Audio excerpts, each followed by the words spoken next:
Well, good evening, everyone. Thanks for coming as we look forward to discussing the compelling initial results for CLN-049 that were presented at ASH today, and also look forward to the promise of CLN-049 for patients with AML. So our disclosure slide. So as outlined in the slide, during this event, management will be making certain forward-looking statements. Please consult the risk factors discussed in our SEC filings for additional uncertainties that may cause the actual results to differ. All right, glad to get that one out of the way.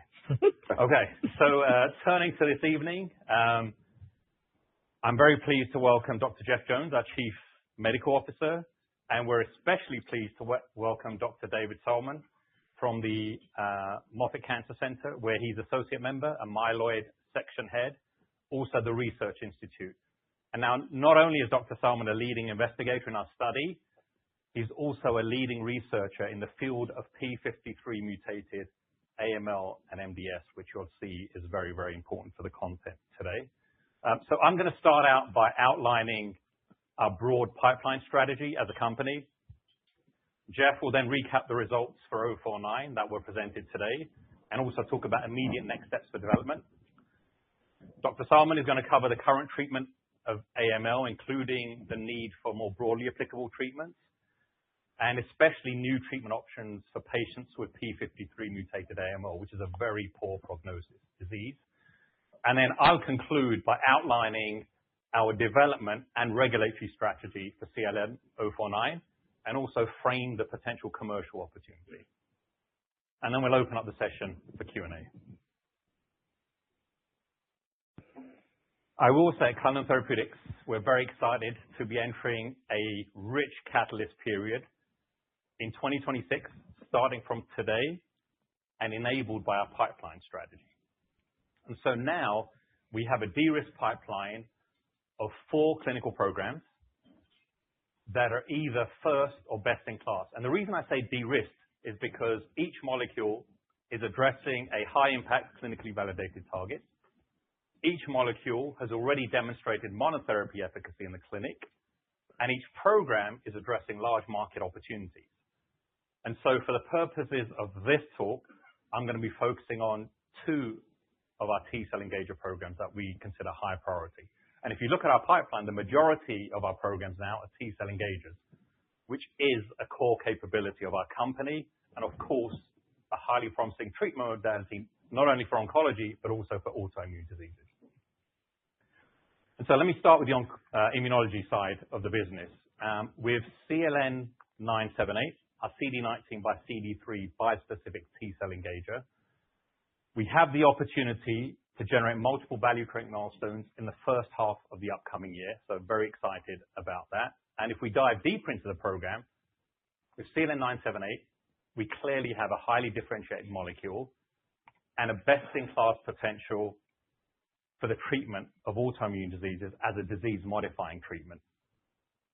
From a development perspective, we're leading global studies across multiple autoimmune diseases in RA, lupus, and Sjögren's disease. And we also plan to present the first company-sponsored data with a CD19 T-cell engager as we share our initial data from our RA and lupus studies next year.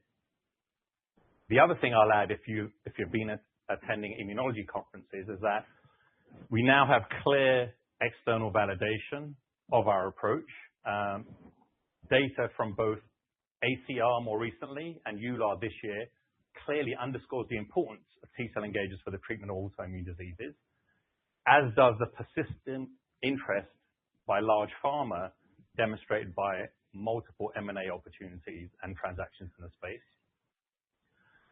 On the oncology side of the house, with CLN-049, it's our FLT3 by CD3 bispecific T-cell engager, obviously the focus of the program this evening. And there we have a first-in-class opportunity to treat a broad all-comer population of AML patients, which we're very excited about. As we'll discuss this evening, we've already generated compelling clinical data as monotherapy in the relapsed refractory AML setting. We also have external validation now from the hematology community with our oral presentation at ASH. We've also been selected for inclusion in the upcoming 2026 highlights of ASH meeting, so very pleased about that. And the other thing that was very important for us was that we secured fast track designation from FDA just last week for 049 for the treatment of relapsed refractory AML. So again, underscoring the clinical promise of CLN-049 for the treatment of AML. Finally, we have, and we're fortunate to have, a very robust cash position with approximately $475 million as of the end of September this year, which gives us runway into 2029 and ample resources to continue to execute our programs and generate multiple near-term and longer-term milestones, with our immediate focus on quickly delivering the highly anticipated data from our CLN-978 program in the first half of 2026.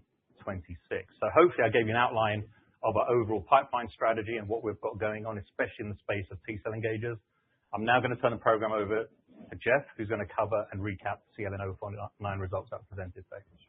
Thanks, Nadim. And before we talk about the clinical results that were presented this morning, I'll take a moment to just talk about the CLN-049 itself, since this program has been percolating on stealth for a number of years, and it's an opportunity for us to share a little bit more detail. So CLN-049 is a T-cell engager, very familiar modality in AML, in hematologic malignancies, but AML has been one of the largest indications for which a T-cell engager has not yet been successful.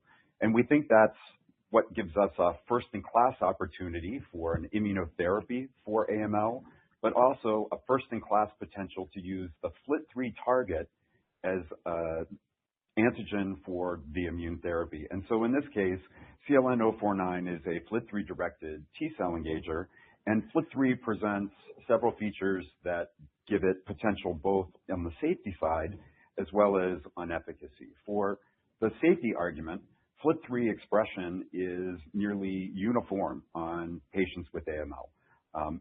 In the blast, more than 80% will express FLT3, which is an oncogenic driver in this disease. On the other hand, normal hematopoietic precursors, only small subsets of those express FLT3, as well as small subsets of dendritic cells. So there's an inherent therapeutic index compared to other targets that have been pursued for T-cell engagers like CD33 and CD123. With respect to efficacy, as I mentioned, FLT3 is expressed as an oncogenic driver on AML cells and thus is less likely to be lost as a target antigen. And FLT3 is also expressed on AML stem cells, which are important to eradicate in order to achieve deep and lasting responses in this disease. Finally, FLT3 is, of course, a well-validated target, but there we're considering the 30% of patients who have intracellular mutations leading to constitutive activation of the kinase domain. But here, by looking at FLT3 and binding to the extracellular domain, we are able to address a very broad population of AML patients, as Nadim shared, more than 80%, we believe. So now I'll dive into what is, as Nadim said, very compelling initial data. And I would just remind you that this data comes from a dose escalation study. Now, expectations for phase 1 studies continue to increase in oncology, and we're always looking for meaningful efficacy from the first patient treated. So it's very gratifying to know that it was only several dose levels in from where we started at a target dose of 1.5 micrograms that we were able to see compelling efficacy, as we'll share. So the dose escalation is depicted on the left hand of this slide, and there you'll see we started at a target dose of 1.5 and ultimately escalated in this data set at the time of the cutoff in August to a dose of 12 micrograms per kilogram. So there was dose escalation, but there was also step-up dosing iteration. So we began with a one step-up dose scheme and ultimately added a second step-up dose to further mitigate class-related adverse events, as we'll discuss. But importantly, we iterated on that two-step-up dose scheme to further improve the rates of cytokine release syndrome, allowing us to continue the dose escalation beyond, as I'll mention as we close. So the step-up doses were given on days 1 and 4. in the case of a 2-step-up dose scheme, with the first target dose given on day 8 and continued weekly thereafter. Now, this study enrolled a total of 45 patients by the time of the data cutoff in August, but efficacy data was only available for the first 41. The last 4 patients treated at the 3, 6, 12 cohort did not yet have efficacy assessments at the time of the data cutoff. So the denominator for all of the efficacy data will be 41 patients in total. Just again, as we said, FLT3 is uniformly expressed on the majority of patients with AML. So there was no requirement for FLT3 testing, and we think that's an important aspect of this program, that there is no need for testing, as our data suggested. So in understanding the implications of efficacy, you're always interested to understand the nature of the patients who were enrolled in the trial. And there have been questions on whether the patients we enrolled were cherry-picked. Well, you wouldn't pick these cherries. So these are a pretty representative set of patients with relatively adverse risk AML. So you can see there by the ELN classification, more than 2/3 of the patients fell into the adverse category. And there in the blue box on the bottom, you can see the higher risk cytogenetic abnormalities that characterize these patients, particularly TP53 mutations, as we'll talk about when Dr. Salman speaks shortly, that were present in the majority of the patients who were treated at the highest dose that we tested. These were also patients who were very treatment experienced with a median of 2 lines of prior therapy. And another question that came up this morning is whether or not these patients had a significant burden of disease. And you can see that there were a substantial number of patients who did have in excess of 50% blasts in their marrow. So this is a dose escalation trial, and the first thing that we're always interested in is to characterize safety. And in general, this is a very favorable safety profile for a therapy in AML. It is likewise a very favorable safety profile for a T-cell engager. And I think it compares favorably with any of the T-cell engagers that are currently approved in non-Hodgkin's lymphoma, ALL, and multiple myeloma, with respect to the most commonly reported adverse event here, which was cytokine release syndrome in just over 1/3 of patients, and then another 1/3 of patients who experienced an infusion-related reaction. Many of these other adverse events are things that are commonly encountered in patients with refractory AML, and are as much attributable to their disease as to how it's treated. So let's dive in a little bit more to the CRS, since it's of great interest for this modality. So I would begin by saying that nearly all of the CRS events, that is all but one, were grade 1 or grade 2, and were not treatment limiting in any instance. The onset, as expected for a T-cell engager, was early in treatment, typically after a step-up dose or a first target dose. And there was only one grade 3 event, you'll see it there, the one in green, in a patient who was treated with only one step-up dose. Once we initiated the 2 step-up dosing scheme, the rates declined, and they also decreased in grade. So you can see that in general, there was something of a lift and shift with respect to the likelihood and severity of CRS. Now, what about other cytokine-related adverse events? ICANS is another one that is particularly concerning in T-cell redirecting therapies. And in this case, we saw only 2 cases of low-grade, grade 1 ICANS that occurred coincident with cytokine release syndrome. Likewise, transaminitis. We saw elevations of hepatic transaminases in 3 patients that met criteria for dose-limiting toxicity. But once we initiated a 2-step-up dosing scheme, we saw no further significant elevation of liver transaminases. I will mention that in the cases that we did see, all of the transaminase elevations were reversible. And again, this phenomenon could be mitigated through a second step-up dose. And finally, what has been the most gratifying part of this trial to date are the response data. And again, for a dose escalation trial, this is a very robust set of data. You can see that in the group of 32 patients who were treated at doses of 6 micrograms and above, which appears to be the threshold dose for robust efficacy in AML, 8 of those patients have responded. And at the highest dose that we assessed, 12 micrograms per kilogram, among those 16 patients, 5 patients achieved a complete response or complete response with incomplete hematologic recovery for a composite CR rate of 31%, which is an endpoint of regulatory importance, as you're aware. But a response is only clinically meaningful if it's durable, and this is data that was not available at the time of the abstract and is new in the presentation. Among those 8 patients who achieved a CR or CRh at target doses greater than 6 micrograms per kilogram, we saw that 5 of those patients had a response that had extended beyond 4 months, 16 weeks, and 3 of those patients had an MRD negative response, all of which was durable beyond 16 weeks, including the 1 patient at the top of the plot whose response was ongoing beyond 36 weeks. So clinically meaningful rates of response, as well as initial data for durability.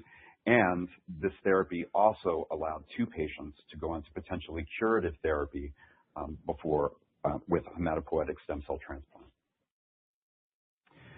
So that's where we've been. Where are we going? Well, we have further dose escalated since the time of the data cutoff in August and have completed enrollment to a cohort of patients who are receiving a target dose of 18 and anticipate completing the dose escalation later this year with a planned enrollment at a 24 microgram dose level.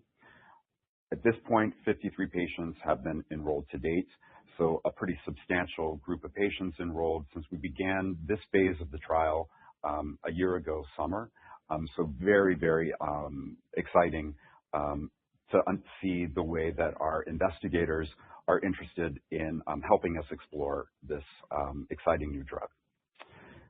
But we've got more work to do beyond completing the dose escalation, and that's outlined on the right. So here we are planning initial expansion to initiate in Q1 of 2026 with a target completion by the end of the year. And here we'll be expanding in 2 separate patient populations. The first is a group of all-comer patients, with the exception of patients with TP53 mutations. And here we will be exploring the efficacy of the drug in an all-comer population and also be checking the box necessary to satisfy requirements for dose optimization by expanding at more than 1 dose in that patient population.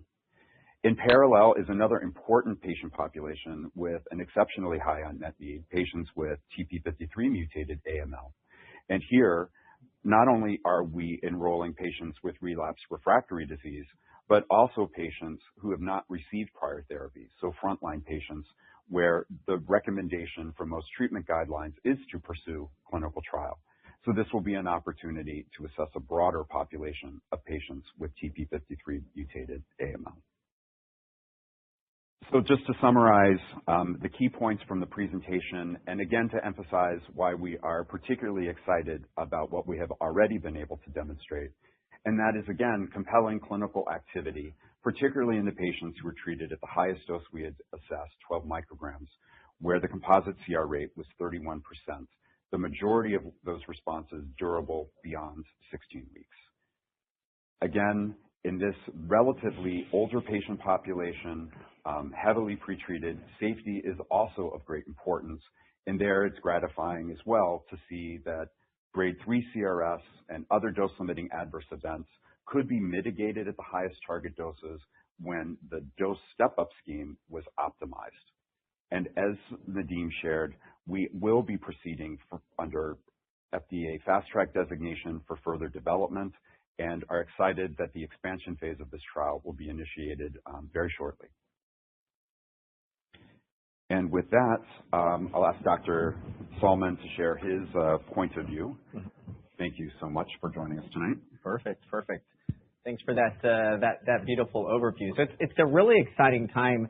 I actually should have searched in my Outlook my first first conversations with Cullinan is probably 4 or 5 years ago. So it just takes such an amount of time, and we're now at the really pivotal time. I'm begging for a slot, on a weekly basis, and for being here tonight, I think I was promised an additional one spot. Is on the record from that. That'll be a P53. Exactly. From that perspective. So, and we saw Dr. Chan, who's in our group. She's actually the PI from the study. She has a lot of experience. So I would also look to reach out to her as well. But we're very, very excited by this program, and we really hope that this is going to be the first really immune therapy in acute myeloid leukemia, and I think there's some far-reaching implications from that perspective. So, acute myeloid leukemia is obviously a very, very challenging disease. I argue the most challenging disease in hematology, and again, we'll talk about P53 mutation in a moment. The majority of patients are older, and the majority of patients are not necessarily able to go for curative therapies. And even with that, even good in younger patients, still a lot of, over 50% of patients are not alive long term. And again, if you take all of AML, 5-year survival, can be as low as 10%. And even despite a lot of novel therapies, outside of really the very good molecular subsets of patients, there's still such an emergent need. Even the patients that have good risk disease, once you relapse or often even have some other factors, you're really not good risk from that perspective. I think at the same time, because we've had such a lack of agents for a long time in AML, actually our MRD technologies and a lot of the translational studies is actually very rapidly advanced. So I really think over the course of, even just the next couple of years, MRD is going to be dramatically incorporated more and more. I kind of look at it as sort of your emergent 911 stemming. You need to do something. And again, having a therapy that you can utilize immediately in order to eradicate it is quite critical. And actually, I think that's going to be a really exciting phase of this program going forward. So for, just broadly, and I know the room is actually very expert on all the therapies that are out there, I think in newly diagnosed acute myeloid leukemia, where we have really done great core binding factor with gemtuzumab, on an intensive chemotherapy backbone, we're curing a vast majority of those patients. But I really argue that a lot of the other subsets, we still have a ways to go. Of course, we have targeted FLT3 agents, particularly gilteritinib, quizartinib. Frontline IC is doing quite well from that perspective. NPM1, of course, the conversations, I'm very happy to not talk about menin tonight, but I do think we're going to increasingly cure more and more, of those patients with frontline combination strategies. P53, and again, we're going to talk a little bit in more detail in a moment, is its own disease. And although we are talking tonight about acute myeloid leukemia, I very strongly argue there is a 0% difference between P53 mutants, MDS, and AML. This is a singular entity actually already recognized by one classification system. We've had a lot of editorials into the sort of harmonization between ICC and WHO criteria, where as soon as you just have 5% blast or you're a multi-hit P53 patient, this is a singular disease. So although, yes, studies focus on AML, if our P53 signal continues to show, this is going to have, in the United States, instant adoption across MDS independent of what the label will show. Again, targeted mutations are really exciting, but at the very most, including even IDH, and FLT3, NPM1, KMT2A, at the very most, we're talking about half of patients, so that's still half that have essentially nothing in the salvage setting. And of course, all these patients with targeted mutations, once you fail a venetoclax-based therapy, which was a majority, as Jeff presented just a moment ago, these patients do dismal independent if they have something to target or not. Again, in relapse refractory, we essentially have targeted agents that are now here. Again, we're still talking about composite CR/CRh rates that have led to approval around that 20-23%. So far, we're seeing, close to, 1/3 and actually a much worse subgroup of patients. And again, a lot of this is really optimizing now into the front line. That's really the pharmaceutical race across these good subsets. But again, what are we doing for the adverse subsets is obviously a critical question. Now, as far as what is risk, this is obviously continuing to be updated. I think the ELN 2022, which is here, is quite nice. I would just caveat that this is really specific to intensive chemotherapy. So we now have also ELN 2024, which is actually quite simplistic. Essentially, if you don't have NPM1 or IDH mutations, you're essentially intermediate or adverse from that perspective. Again, you can see the survivals, even in favorable. I don't know if we necessarily say it's so great if, unfortunately, half of patients are still not having long-term survivals. Of course, part of this is enriched in the fact that, a lot of these patients are older, elderly from that perspective. Just to highlight poor and adverse, again, the most important category, and I like the bold here, is P53 mutant disease. A lot of the other things, for example, monosomal karyotype, complex karyotype, -5717, this is just P53. These could essentially all be rolled up in that singular one. Most of the other ones are extremely rare changes, with the exception of the secondary type mutations, which, although as adverse, is really sort of a hybrid, I would consider, between intermediate and adverse. Just one thing to say at P53, if you look at every academic center in the U.S. right now, about 1/3 of patients coming in our doors are P53 mutant. So we can overnight accrue these cohorts. The world is sort of desperate. And this is with a population incidence of P53, probably somewhere closer to 8 and 10%. But because of this, and if you look at every trial presented at this Congress across elderly AML, why are there so many P53 mutants? Because these are the patients that we're seeing and why we so urgently need a change in the paradigm. And the world has come together to, universally, we've now ran, a pivotal frontline phase 3, a pivotal frontline, in both AML and MDS. So we can do this actually quite easily from that perspective. So I've talked a little bit about this. Again, 12 to 13, I'd probably say 8 to 10, but again, in real life and across every center across the world, again, we're often talking up to 30% of patients. There are some subgroups that are enriched, particularly therapy related, where this can be up to 40% of patients. And with the increasing, of all of these novel therapies in solid tumors as well as IO therapies, actually, this is going to probably continue to increase, where actually the incidence of P53 may start to be, let's say, closer to 15%. A big challenge. Actually, one of the plenaries over here is, how can we prevent maybe P53 clonal hematopoiesis from progressing? The sort of CD4/6 plenary that was given yesterday from that perspective. The challenge with P53 is not, response rates are often okay in the frontline setting, but the survival is dismal. And what's nice about the signal for P53 mutant disease, for good or for bad, is if you have P53 mutant AML as frontline, independent, if you are 18 age, marathon runner, the survival is 6 months. That is the median survival. Doesn't matter how old you are, how fit you are from that perspective, which is why, again, even in frontline, which I think is really an exciting and bold move by the company, I think is a really interesting, consideration. Unfortunately, once these patients relapse, we're often talking survival more weeks to months, and that's why when I highlight a case in a moment, I think you really have to put that into context. Again, this isn't a salvage setting where, again, we're talking weeks to months for a majority of these patients. So this is just a singular case. Actually, I had a number of personal patients on the trial that have really done beautifully. And as Jeff really nicely highlighted, this is not cherry-picked populations. This is the very worst group in salvage setting with severe, cytopenias, infectious risk bleeding, et cetera. So this is a 70-year-old patient with P53 mutant AML. You can see just by complex karyotype, this is automatically your multi-hit or biallelic. I know there's a lot of discussion. Is this that rare low risk? So complex karyotype equals bad, independent of any other feature from a P53 perspective.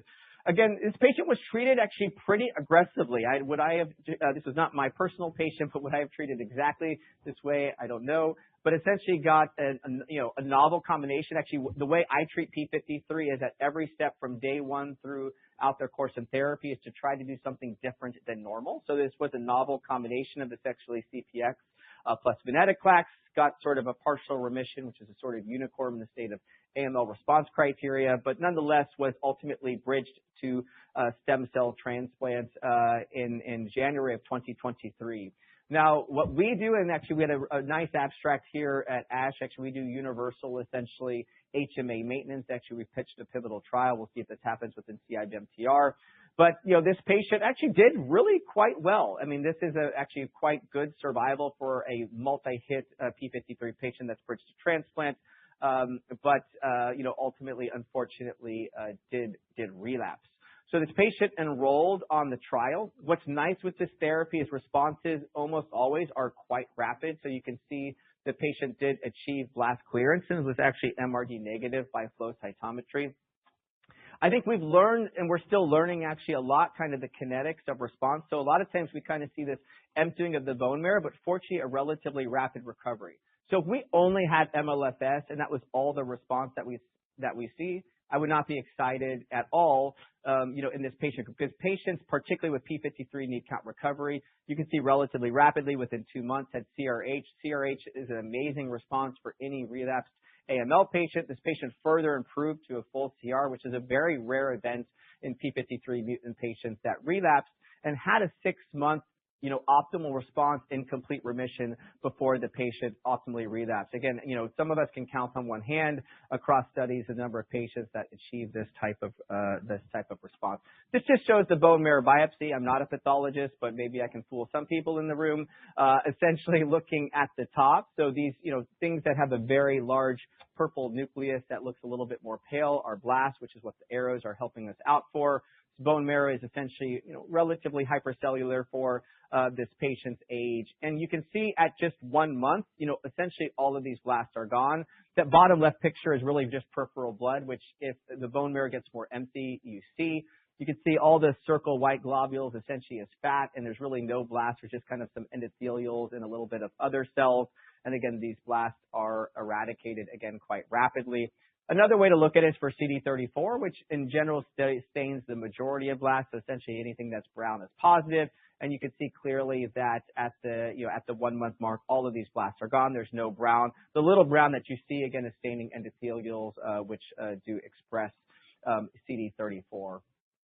So again, we've actually enrolled a decent number of patients. Not that this is a singular example. And again, a 50% CR/CRh has never ever been seen in the setting of P53 mutant, salvage therapy. Again, this is with monotherapy with IO. And again, we have several patients that are having very durable responses. Actually, I would take any CR/CRh, CRi as extremely meaningful. And I wouldn't say MLF is never valuable, particularly in younger patients. And remember, I have 18-year-olds that have P53 mutant disease. If we can achieve this and give them a chance for curative therapy with stem cell transplant, I think is extremely, extremely meaningful.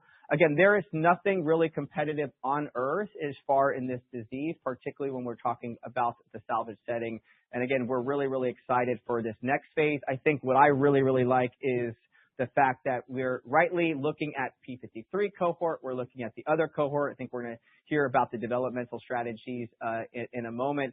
And I'm, so excited once he releases all of the expansion slots, because I have about a list of 20 patients at any one time. And actually up to half of those patients are P53. But I'm excited about both cohorts. I don't think we should solely be thinking about P53. Again, any relapse refractory patient has very poor outcomes independent of baseline molecular fashion. And again, I really hope that this can be the first approved, T-cell engaging type therapy that we'll have in the field of AML. It's been desperately looked at and worked hard by many in the field across multiple technologies. So thank you, and I'll be happy to answer questions a little later.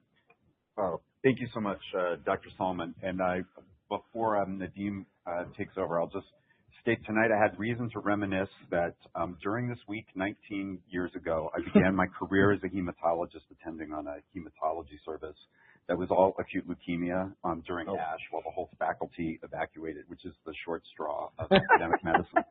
And so it's very gratifying to see the progress in AML, and it's a reminder that we really rely on people like Dr. Solomon, your patients and their families, in order to execute these studies and learn important things to help patients. So thank you very much for your point of view, for your participation in the trial. And then Nadim, I think you'll share a bit of the strategic context. Yep. Thanks, Jeff. Thanks to Dr. Solomon. Appreciate a great talk. Look, one of the things about drug development is when you've got investigators that are fighting for slots on your study, that's a really, really good sign that you have something special. And I think we feel that we have something really special here. So look, let me put our results in some framework around context. You heard a little bit from Dr. Salmon about the current targeted therapies. And so this table shows in recent years all the approvals for these targeted agents in relapse refractory AML. And I'll point out three key observations. The first thing, all of these drugs received accelerated approval with single-arm studies of approximately 100 patients. All of these drugs were approved for a relatively small biomarker-driven subset of patients, including the recently approved menin inhibitors.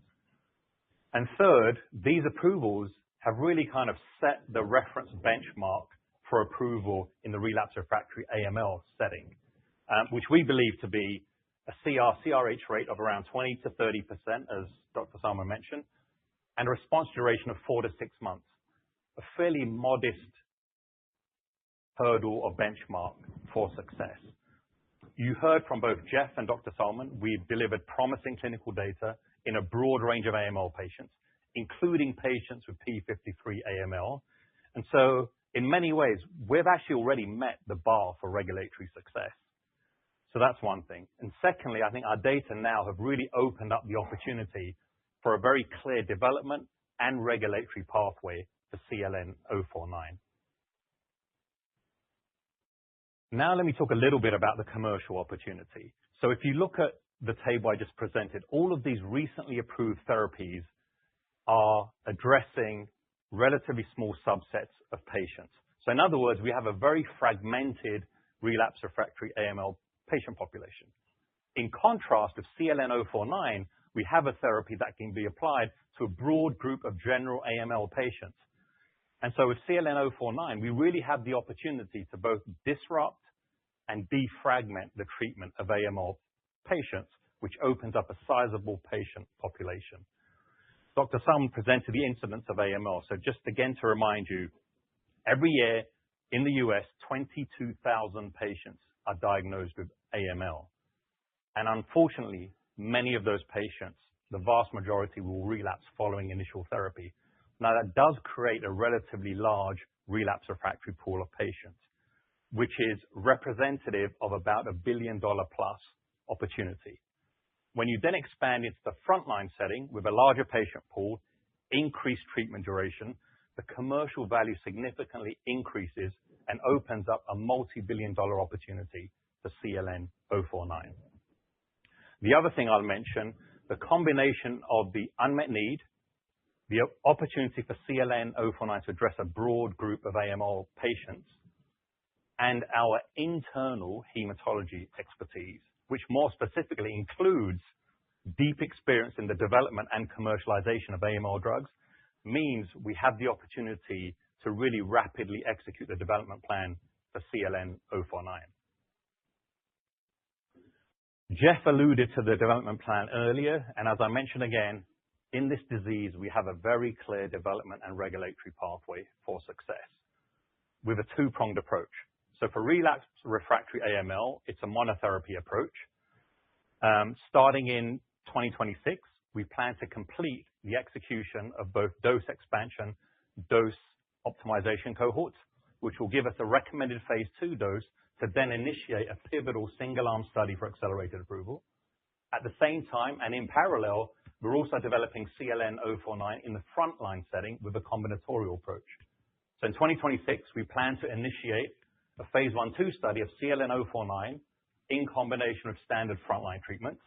And the data from that study will allow us to initiate a confirmatory phase 3 study, which will also expand the label to the frontline setting. And so, look, I will tell you, we're very excited to execute this program so that we can deliver a new treatment option for patients with AML. Let me now summarize and bring home the kind of key messages, right? So for CLN-049, we've clearly seen compelling efficacy as a monotherapy in relapse refractory disease. We've also seen promising initial durability data and very encouraging efficacy in the P53 mutated patients, combined with a favorable safety profile. I spoke earlier about why context matters, and in this case, to see this remarkable clinical profile while we're still dose escalating is really something special.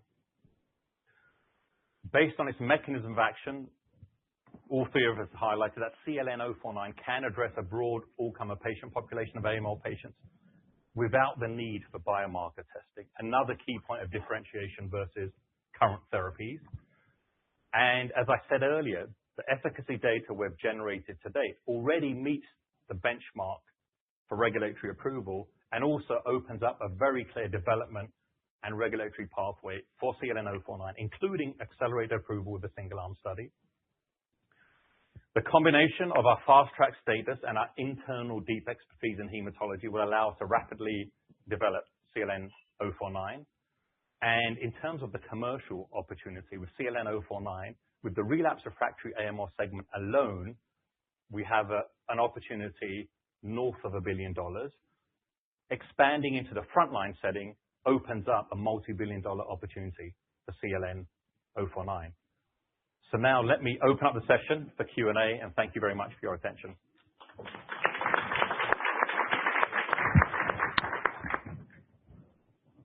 Questions?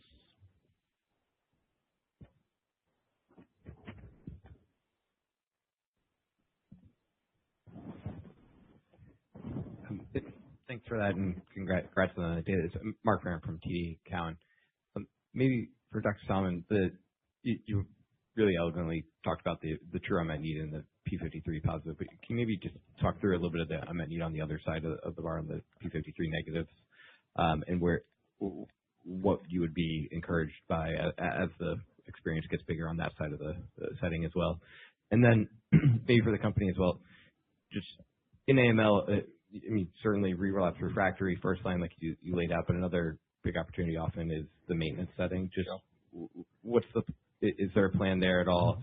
And maybe this is also a little bit for Dr. Salman, it's just the AE profile you're seeing, how amenable that may or may not be to that setting. Maybe I'll start off with the company part of the question. So I think for us, we really want to focus right now on the very clean development strategy that will rapidly get us accelerated approval. And I think there it includes the relapse refractory setting from monotherapy approach, the combinatorial approach frontline setting. I think in between that, Mark, there's lots of different opportunities. And I'll certainly let Dr. Salman answer your question about the targeted patients. But one way we're thinking about the product profile here is, in the very worst case, you would pick up the non-targeted therapy patient population. But that's not how we're thinking about this. So one way you could look at it is, we've seen approximately 30% CR/CRh rate. In the targeted patient populations with the targeted agents, we're not seeing a 60% CR/CRh rate, right? And so if you're a conservative treater, the provocative question would be, why would you need to biomarker test if you're getting the same results with a general treatment? However, I think the more provocative question is, what can you do with combination therapy? So can you push that 30% in a IDH2 or an NPM1 patient to 40%, to 50%, and there I think that's a very intriguing opportunity. But I'd love to get your clinical perspective. Yeah. I would say maybe just briefly about the tolerability. The agent, I think it's sometimes difficult looking at AE tables and what do things mean from that perspective. Fortunately, actually, this hasn't been just specific to this program, but neurotoxicity is extremely rare for whatever reason across the myeloid portfolio. Really, it only occurs in the setting of high fever and sort of like delusional issues in that setting. So you could have a grade 1 CRS, but with some neurotox as again that we've seen. What we incorporated and with dexamethasone pre-meds essentially eliminates. I've had 0 recurrence issues, from that perspective. And again, these are very well tolerated. Also, the duration of the CRS is often very short-lived. So this is not like they're in the ICU refractory. Again, there was only a singular grade 3 throughout the event. So it's actually been very easy to get. Again, multiple patients, clearly elderly and frail, staying outpatients, from that perspective, and doing very well. So the tolerability has been very clean from that perspective. I think one thing I'd say, in the development of relapse refractory AML, one big challenge with 1 out of 3 patients coming into all the big centers at P53 is like what do you do with that approach? We have all these patients, everybody's eager, again, sometimes, again, up to 50% of patients. What's nice is this, it's not that there's something necessarily unique about P53 mutant versus wild type, although I think translationally there's a lot of work, to be done. It's that these patients are doing just as well as the wild type, which we actually rarely see across studies. I think to your point, there's still a huge patient population. All of the secondary type patients have nothing that is targetable. So again, these are splicing epigenetic factors from that perspective. And again, status post, HMA venetoclax or other therapy, they really don't have anything else. And even in the good risk, again, there is still a lot of patients. I already talked about the expansion of the MDS in the U.S. This will happen instantaneously in the P53 perspective. And I think what's nice with this sort of ICC, usually it's MDS hoping for some AML therapies, but I think in this setting, like what's the difference between a 10 to 19% blast secondary type MDS patients? There's not. If anything, these are the very best patients to think about novel IO therapy. So I think there would be a lot of extrapolation across the irrelevant blast barrier. I think frontline combination approaches, I completely agree. It's the right direction to go. They're very complicated, right? Even with, response rates of near 100% across menin portfolio, if people are betting, are these trials going to be positive? It's a very interesting question. This is with a response rate is up to 100%. There's just a lot of challenges. Where I see this type of therapy being really exciting is, again, response rates are high, but a lot of patients still will have some level of MRD. So as soon as I had this agent, if I had an HMA ven, IC chemo, whatever from that perspective, they have any level of MRD, this is exactly when I want to apply it. One, the tox risk is essentially 0% in that setting. And again, that's the whole goal of therapy. Whether or not they bridge to transplant or not, I think this could be independent of fitness from that perspective. But if we can get this, over the line with this, again, very relatively easy single arm perspective, the expansion, at least of U.S. markets would be great. Agree. And I think Mark, I think what you're alluding to Dr. Salman is that for the MRD patients, more of a consolidation type approach, right, than necessary maintenance. Yeah.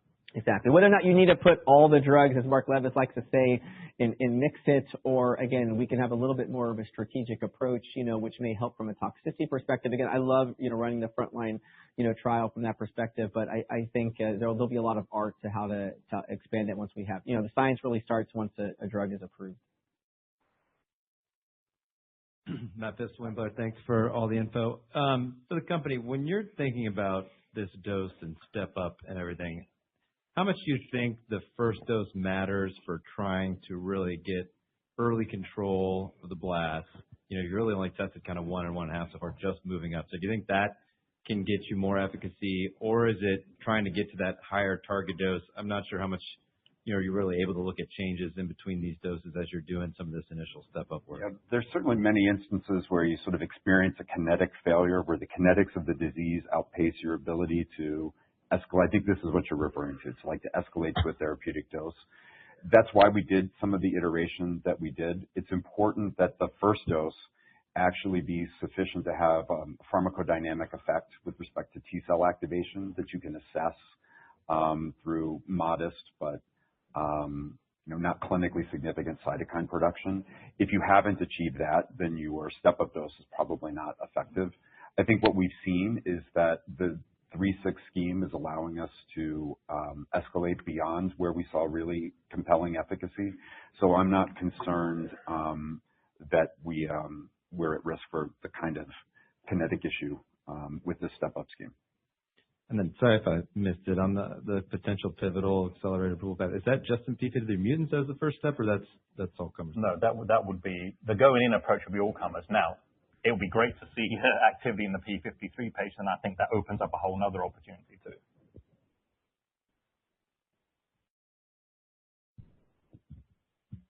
Guys, Robert Driscoll from Wedbush. Maybe just, did you guys see a correlation with FLT3 expression at all, or is that something you might be looking at? We didn't talk about that tonight, but in the presentation, you'll have seen that there is no correlation with FLT3 expression.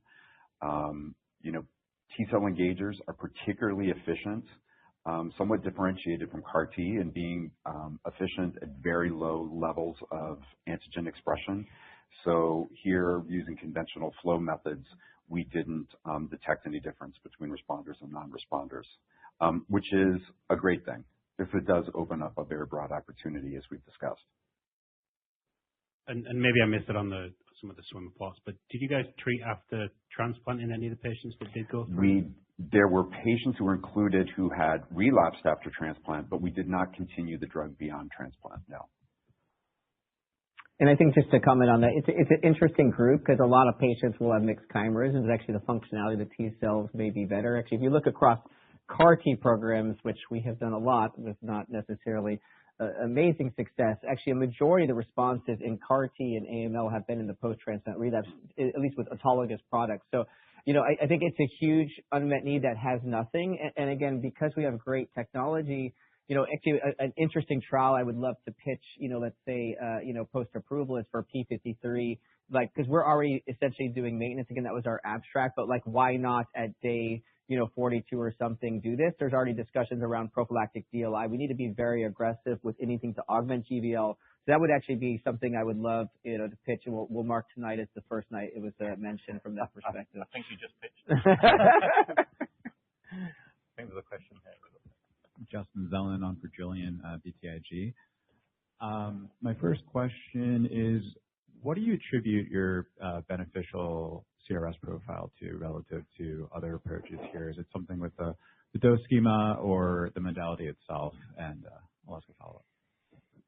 Yeah, so it's a good question. I mean, certainly preclinically, this molecular format performed best. There were attempts to try the same binders using different formats, and this one won empirically.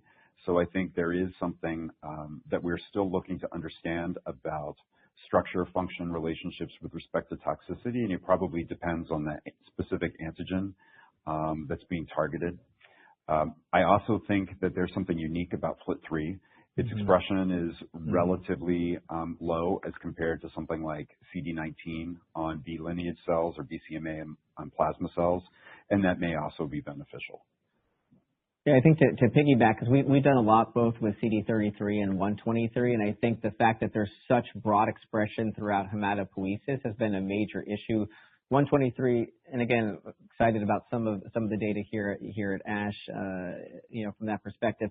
Also, endothelial expression and the sort of whatever you want to call it, capillary leak syndrome versus edema tox has been an issue across multiple technologies. So I think that is a unique difference with FLT3 as far as not broad expression across all of hematopoiesis, and even antigen sink, et cetera, are some challenges from that perspective.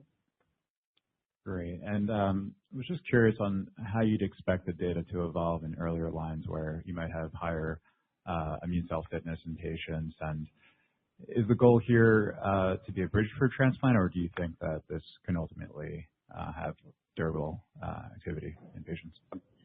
Maybe you take that one. Yeah, I mean, that's kind of a softball, but I think anytime we can move things in earlier lines of therapy, I think exactly right, from T cell fitness, it should definitely be better. I would be shocked if we're not moving metrics between the sort of 10 to 20% as we move into earlier lines of therapy. Again, that sort of consolidated MRD eradication approach is something that I think would also be very exciting from that perspective. We actually do have. Do you want to describe the ongoing study we have? Yeah. In MRD? Yeah. So we didn't talk about it tonight, but in parallel with the study, we have a second study ongoing in Europe where we are utilizing CLN-049 as consolidation therapy to eradicate MRD in patients who are in CR with persisting MRD after induction or reinduction, and that study is ongoing in parallel. So we are interested in this. MRD is still a challenging endpoint from a regulatory standpoint, but from a clinical standpoint, it's very meaningful. Without it, you're not going to have a durable response. I think even in the next year, for instance, I collaborate with Stephen Chung at UT Southwestern, and he does actually a very cheap CD34 selection, and we're getting up to 90% MRD calling, from that perspective. Hopefully the paper will be out shortly, but it's been presented before. And look, there was a time when MRD was not accepted in myeloma. right? But it is now by the agency. So I think these things evolve over time if you can show the data. This is David Dye from UBS. A couple questions from me. One is there any correlation between the onset of CRS and complete response? There's no apparent association that we've identified in the data to date. It's the short answer. Great. And then just on the 3 grade 4 transaminitis, just curious, what's the reason behind it, and how confident, now that you have gone through mitigation strategies and several dose, how confident are you that you won't be to see transaminitis happen again? Yeah, so I think our hypothesis is that it's like cytokine related. It only occurred in the context of higher grade CRS, and in all instances, there was no hepatic dysfunction. This was clearly just, it looked more like a cytokine-driven acute liver injury sort of pattern. And so when we have better managed CRS, we haven't seen it recur. Yeah, I would say across, like we have a very large, CAR T service as well as actually a bispecific service, at our group. We see this not infrequently across approved. Fortunately, I don't think I've ever seen across any technology like the fatal liver event afterwards, but especially early, you can get this, significant transaminitis in a rare subset of patients that is rapidly reversible. I have a patient currently screening for a trial, and he went to grade 3 without actually therapy. So some of these AML patients in general, whether or not it's extramedullary disease or et cetera, and a lot of conmed issues with azoles and other medications, we see these LFT things. But again, without the actual liver failure events, it's clinically irrelevant. Hey, Brad Canino with Guggenheim. Kind of difficult to ask a hard question on the data because, as you've shown the dose escalation, you're already meeting the bar. So maybe let me try a regulatory one. Okay. Because the precedents that you put up there, they're all targeted therapies, right? And they've gotten full approvals on single-arm trials, really based on palliative care thinking from the FDA. And I'm wondering, is there a chance that the FDA looks at an immunotherapy and asks for a higher bar on OS? And I know between Nadim and Jeff, you've sat through a lot of AML regulatory discussion. What would you say about that potential risk? Yeah, let me ask. Let's see if we say the same thing. So the first thing I would say is, when we're thinking about accelerated approval, then it isn't the longer term outcomes like EFS, PFS, or overall survival, right? It's really focused in on the kind of some form of composite CR rate, whether it's CRC, CRH. And I think the fact that we're seeing so far, and again, remember, we're still in dose escalation, so, we've got room to go. The fact that we're seeing, and that was a comment I made earlier, the fact that we're seeing approximately 30%, but we're not seeing 60% of the targeted therapies. Our view is that that reference benchmark should still apply to a broader group of patients, and that's kind of how we're thinking about it. Yeah, I mean, I think the reference benchmark is a measure of clinical benefits. And so I think we started, Dr. Solomon emphasized that roughly 50% of the AML patients, particularly if they've relapsed, they don't have anything and they don't have a targetable mutation. So I think the unmet need is just as high. And I think the benchmark for clinically relevant outcomes is the same, which is a meaningful rate of response that is durable. And there isn't an expectation of demonstrating, and technically, outside of a randomized controlled trial, you can't demonstrate a survival advantage. So the agency is indifferent to survival, at least in terms of making label claims. I still think it's influential and sometimes in their thinking, but it's not something that enters into the specific regulatory discussion. Yeah, usually when it becomes challenging, Brad, is when you're seeing something, kind of spectacular in that targeted group of patients, right? So if you think of lung cancer and you think about ALK1 and those other things, right? Checkpoint inhibitors, contraindicated. But here we're kind of seeing similar activity across the broad group. And I think what we would want to do in our expansion cohort is to be able to report out on patients with IDH1, IDH2, and show the same results. So I think, unfortunately, because of the poor prognosis of the disease, the bar is quite modest. And I think we're excited about the opportunity to bring this forward.